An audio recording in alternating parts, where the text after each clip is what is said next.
Hello friends, welcome to ink board में आपका स्वागत है।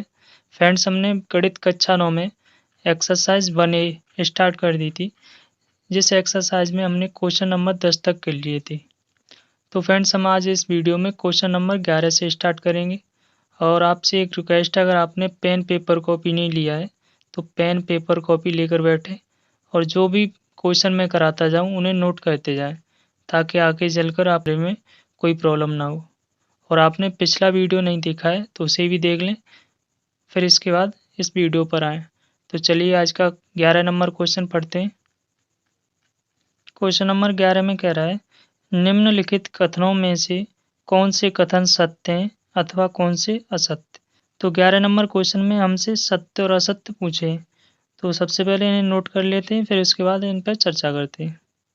इसमें पहले में कह रहा है, दो धन पूर्णांकों का गुणनफल सदैव अभाज्य होता है। तो जब दो धन पूर्णांकों का हम गुणा करते हैं तो उनका गुणनफल हमेशा भाज्य आता है, ना कि अभाज्य आता है। क्यों? क्योंकि उसके दो से अधिक फैक्टर हो जाते हैं, दो से अधिक गुणनखंड हो जाते हैं। जैसे एग्जाम्पल लें तो हम दो अभाज्य पूर्णांक, पहला 2 ले लिया, तीसरा 3 ले लिया। अब इन दोनों का गुणा करेंगे तो कितना आएगा? 6 आएगा। अब इसके 6 के जो गुणनखंड होंगे वो कितने होंगे? एक तो 1 से भी कट जाएगा, 2 से भी कट जाएगा, 3 से भी कट जाएगा और स्वयं 6 से भी कट जाएगा। इसके कितने गुणनखंड आ गए? 4 आ गए। और लेकिन अभाज्य संख्याओं के गुणनखंड कितने होते हैं? 2 होते हैं। कौन कौन से? या तो वो 1 से कटेगी या फिर वह स्वयं से कटेगी। अगर इससे ज़्यादा कहीं भी कट रही तो वो अभाज्य संख्या नहीं होगी। तो इसके कितने आ गए? 4। इस वजह से ये कैसी होगी? भाज्य संख्या होगी। तो इस वजह से ये गलत हो गया। दूसरा है, दो धन पूर्णांकों का योगफल सदैव अभाज्य होता है। दो धन पूर्णांकों का सदैव की बात कर रहा है। कभी कभी तो हो सकता है लेकिन सदैव नहीं हो सकता। एग्जाम्पल देखें तो जैसे हमने 2 लिया और 5 लिया, इन दोनों को ऐड करेंगे तो कितना आएगा? 7 आएगा। यहाँ पे सही है। 2 लिया और 3 लिया, इन दोनों को ऐड किया, कितना आया? 5। यहाँ पे भी सही है। लेकिन जब हम लेंगे 2 और 7, क्योंकि 2 भी अभाज्य संख्या और 7 भी, अब इन दोनों को जोड़ेंगे तो कितना आएगा? 9। लेकिन 9 कैसी है? एक भाज्य संख्या है, तो यहाँ पे तो ये लागू नहीं हो रहा है। तो यहाँ पे बात किसकी कर रहा है? सदैव की कर रहा है। तो कभी कभी तो हो सकता है लेकिन सदैव नहीं हो सकता। इस वजह से ये क्या है? गलत है। आगे बोला, यदि ए और बी दो ऋण पूर्णांक हैं तब ए प्लस बी सदैव ऋण पूर्णांक होगा। ये सही है। क्यों सही है? क्योंकि अगर दो ऋणात्मक संख्याओं का हम जोड़ करते हैं तो हमेशा ऋणात्मक संख्या ही प्राप्त होती है। और इसमें यही बात कह रहा है कि ए और बी दो ऋण पूर्णांक हैं, तब इन दोनों को अगर जोड़ें तो हमेशा ऋण पूर्णांक ही प्राप्त होगा। हाँ, ये बात सही है। अगर दो ऋण संख्याओं को जोड़ते हैं तो उनका जो आंसर आता है वो भी ऋण में ही आता है। अब चलते हैं क्वेश्चन नंबर 12 पर। इसमें कह रहा है, यदि ए एक धन पूर्णांक है तो दिखाइए कि संख्या ए+1, ए+2, ए+3 संख्या 24 से पूर्णतः विभाजित है। तो इसमें कह रहा है कि अगर ए एक धन पूर्णांक है तो ये बताइए कि ये जो संख्या दी हुई है ये 24 से विभाजित है। तो चलिए इसे लिखते हैं, फिर इसके बाद सॉल्व करते हैं। तो क्वेश्चन लिख लिया। इसमें हमें 24 से भाज्य सिद्ध करना है कि ये संख्या 24 से कटेगी। तो इसे सिद्ध करने के लिए हम लिख लेंगे, माना ए बराबर 2। ए बराबर कितना मान लिया? 2 मान लिया। अब लिखेंगे यहाँ ए का मान, इसे मान लेते हैं समीकरण नंबर 1। समीकरण 1 में रखने पर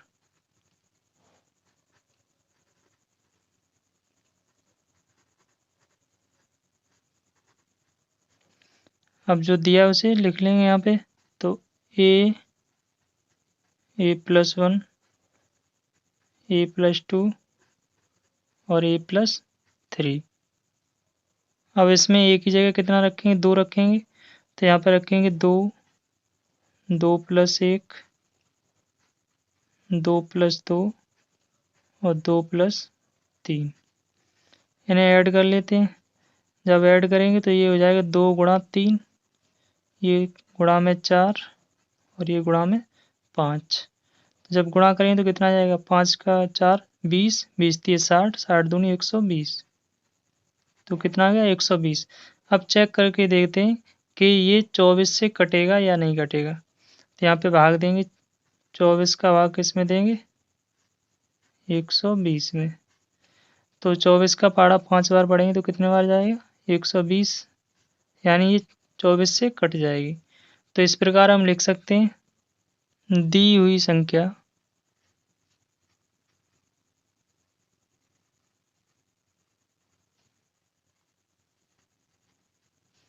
24 से पूर्णतः विभाजित होगी।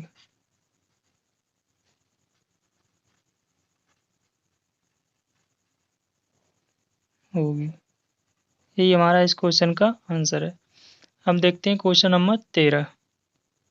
क्वेश्चन नंबर 13 में कह रहा है यदि ए एक समधन पूर्णांक है और बी एक विषम धन पूर्णांक है तो बताइए कि निम्नलिखित संख्याओं में से कौन सी सम है। ए भी एक समपूर्णांक दे रखा है और बी एक दे रखा है विषम पूर्णांक, और इनमें से पूछ रहा है कि कौन सा सम होगा। तो चलिए इसे लिखते हैं। पहले क्वेश्चन में जो दे रखा था वो लिख लिया है। ए एक समपूर्णांक है, बी एक विषम पूर्णांक है, और इनमें से चेक करके बताना है कि कौन सा सम है। तो सबसे पहले हम ए और बी के मान लेते हैं कि ए बराबर है 2 और बी बराबर है 3। तो लिख लेंगे माना ए बराबर 3 मान लिया है, सॉरी 2 सम दिया है ना, तो 2 और बी बराबर 3। अब इसमें रख के चेक करेंगे जिसका हल आने पर सम आ रही है संख्या तो वो सम पूर्णांक होगा, जो विषम आ रही है वो विषम होगा। तो सबसे पहले उठाते हैं ए स्क्वायर को। जब ए स्क्वायर में मान रखेंगे तो ए स्क्वायर बराबर हो जाएगा 2 का वर्ग, और ये कैसा है, सम है, क्योंकि 4 आंसर आ रहा है। तो पहले का आंसर हो गया सम, और हमें सम ही पता करने थे। दूसरा है बी स्क्वायर, तो बी बराबर कितना रखेंगे 3, और 3 का वर्ग करेंगे तो कितना आ जाएगा 9, और 9 कैसी संख्या है, विषम संख्या है। तीसरा है ए प्लस बी, जब ए की जगह 2 रखेंगे और बी की जगह 3 रखेंगे तो इसका आंसर आएगा 5, और 5 कैसी संख्या है, एक विषम संख्या है। अगला है ए इंटू बी, तो ए 2 और बी 3, जब दोनों का गुणा करेंगे तो कितना आएगा 6, और 6 कैसी है, एक सम संख्या है। अगला है ए प्लस 1, इसमें रखते हैं तो 2 और 2 प्लस 1, ये बराबर हो जाएगा 2 गुणा 3, और किसके बराबर आएगा 6 के। ये भी कैसी एक संख्या है, सम संख्या है। लास्ट है बी और बी प्लस 1,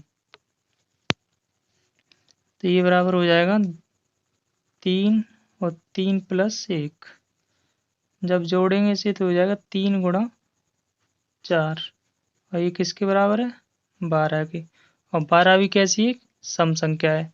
तो इसमें सम कौन से निकला है, एक ये है, एक ये वाला है, और एक ये, एक लास्ट। तो 5 संख्याएं वो सम है और बाकी 2 हैं वो विषम है। तो हमें इस क्वेश्चन में बस इतना ही निकालना था कि हल करके बताना था कि कौन सी संख्या विषम है कौन सी सम है। अब चलते हैं क्वेश्चन नंबर 14 पर। क्वेश्चन नंबर 14 में कह रहा है धन पूर्णांकों के किन गुणधर्म के अंतर्गत कथन सत्य है। तो जो आपके गणित में कंडीशन दी हुई हैं उनमें से कौन सी कंडीशन फॉलो करेगी, ये जो 4 कथन दिए हुए हैं वो सत्य हैं। तो पहला देखते हैं, पहला है 3 गुणा कोष्टक में 8 प्लस 7 बराबर 3 गुणा 8 प्लस 3 गुणा 7। तो ये कौन सा नियम पर गुणा का वितरण नियम। तो इसमें कौन सा नियम लग रहा है, योग पर गुणा का वितरण नियम। तो इसका आंसर हो जाएगा योग पर गुणा का वितरण नियम।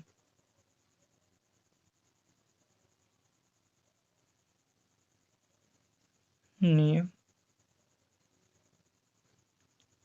अगला कह रहा है 3 प्लस कोष्टक में 5 प्लस 9 बराबर है 3 प्लस 5 प्लस 9। तो ये किस कंडीशन के हिसाब से सत्य हो रहा है। तो इसे कहते हैं योग का साहचर्य नियम।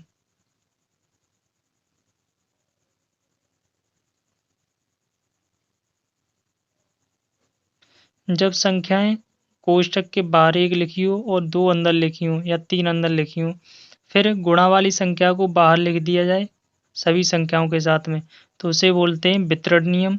अब इसमें योग भी हो रहा है, गुणा भी हो रहा है, तो इस वजह से लिख दिया है इसे योग पर गुणा का वितरण नियम। जब कोष्ठक में प्लस का चिन्ह हो और बाहर भी प्लस का चिन्ह हो, तो इसे बोलते हैं साचर नियम। और इसमें योग हो रहा है, तो इस वजह से ये योग का साचर नियम है। तीसरे में कह रहा है 3 गुणा 2 बराबर 2 गुणा 3, तो इसे क्या कहेंगे, गुणा का क्रम विनिमय नियम, क्योंकि इसमें 3 गुणा 2 दे रखा था और यहाँ पे क्या हो गया 2 गुणा 3, यानी क्रम का विनिमय हो गया, अदला बदली हो गई, और इसमें गुणा हो रहा है, इस वजह से क्या कहेंगे, गुणा का क्रम विनिमय नियम।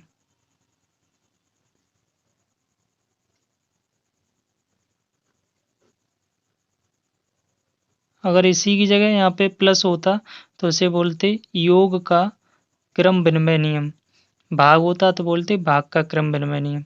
तो ये जिसका चिन्ह लगा होता है उसका मान जो नाम होता है उसे लिख देते हैं, और जो नियम लगा होता है वो नियम लिख देते हैं। आगे कह रहा है 3 गुणा 5 बराबर a गुणा 5, तो इसमें a की जगह कितना दे रखा है 3, तो इसे क्या कहेंगे, इसे बोलेंगे निरसन नियम।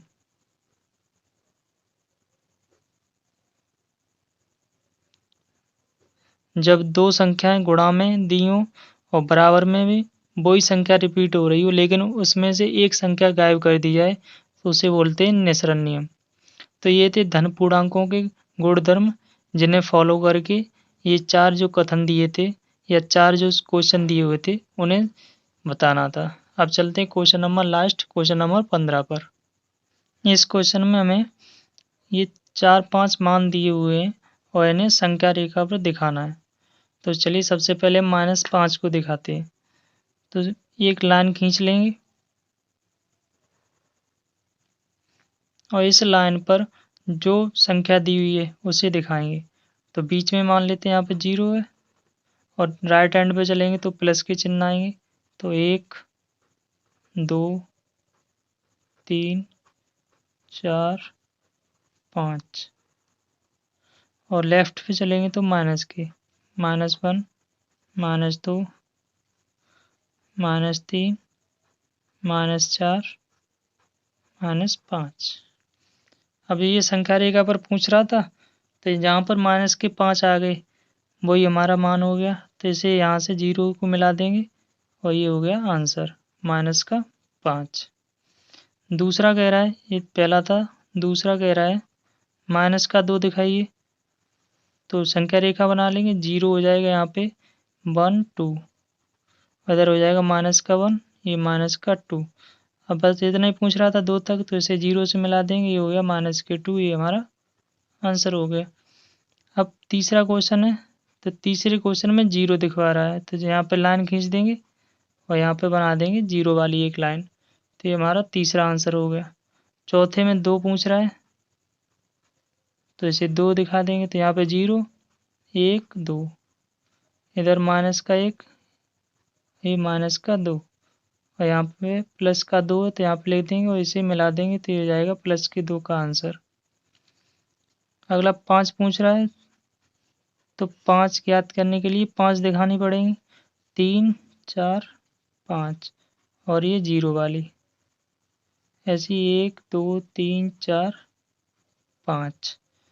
अब प्लस का है तो इधर लिख देंगे, तो यहाँ पे हो जाएगा +5, ये होता है 0, और जो बाकी बच्चे वो लिख देंगे 2 3